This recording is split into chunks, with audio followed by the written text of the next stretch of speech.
Hello viewers, আসসালামু আলাইকুম। আশা করি আপনারা সবাই ভালো আছেন। আপনাদের মাঝে আরেকটি নতুন ভিডিও নিয়ে উপস্থিত হলাম। আপনারা হয়তো আমার আগের ভিডিওগুলোতে দেখেছেন লেয়ার মুরগি এই বাচ্চাগুলো। আমি মূলত এই বাচ্চাগুলো আসতে 22 দিন হলে তুলেছি। এবং আপনারা যারা আমার ভিডিওটি দেখছেন তারা অবশ্যই আমার ইউটিউব চ্যানেলটি সাবস্ক্রাইব করবেন ও একটি করে লাইক করবেন। আপনারা যারা লেয়ার মুরগি পালন করতে চান তারা অবশ্যই লেয়ার মুরগি পালন করতে পারেন। আমি আজকে যে বিষয়টা দেখাবো সেটা হচ্ছে, দেখেন আমার লেয়ার মুরগির এই বোর্ডিংগুলো আমি কিন্তু বড় করে দিয়েছি। আর আপনাদের মাঝে আরেকটা জিনিস শেয়ার করি, সেটা হলো ভ্যাকসিন। 17 দিনের মাথায় বা 18 দিনে যে ভ্যাকসিনটা করতে হয়, কোরাইজা ভ্যাকসিন, আপনার 17 দিন বা 18 দিনে কোরাইজা ভ্যাকসিনটা করবেন। এটা ঘাড়ে করতে হয়।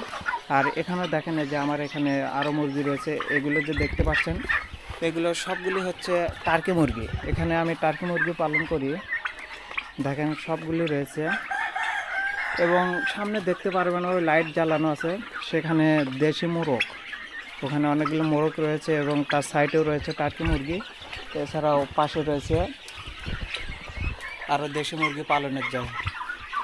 সো আপনারা দেখেন, আজকে যেহেতু আমার লেয়ার মুরগির বয়স 22 দিন, আমি কিন্তু এখানে এই যে দেখেন খাদ্যগুলো দেখেন, এই যে খাদ্য, এই খাদ্যগুলো হচ্ছে ব্রয়লার স্ট্যাটার ফিড। আমি কিন্তু এখনও ব্রয়লার স্ট্যাটার ফিড খাওয়াচ্ছি, কারণ 22 দিন আমি করেছি যে 1 মাস আমরা এই ব্রয়লার স্ট্যাটার ফিড খাবো। কারণ এখন শীতের দিন, শীতের দিনে মুরগির বাচ্চাগুলো যদি গাটা গরম থাকে তাহলে মুরগির বাচ্চাগুলো ভালো হবে এবং দ্রুত বৃদ্ধি পাবে এবং বাচ্চাগুলো একসাথে জ্বরও হবে না, না হয়ে এবং দেখা যায় যে জ্বর হলে বাচ্চাগুলো মারা যায়।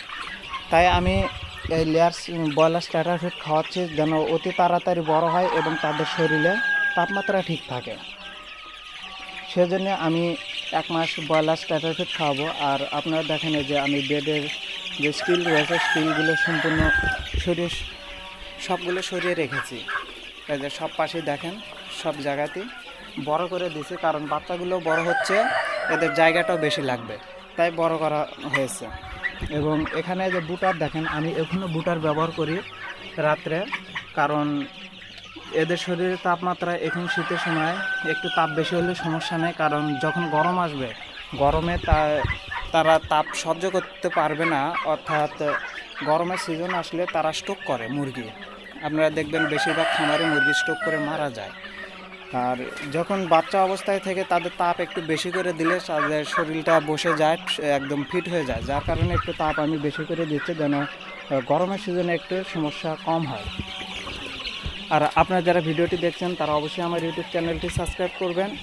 আমি আমার ইউটিউব চ্যানেলে মুরগি পালন বিষয়ক বিভিন্ন তথ্য আপনাদের মাঝে শেয়ার করব। তাই আপনারা যারা ভিডিওটি দেখছেন সবাইকে অসংখ্য ধন্যবাদ।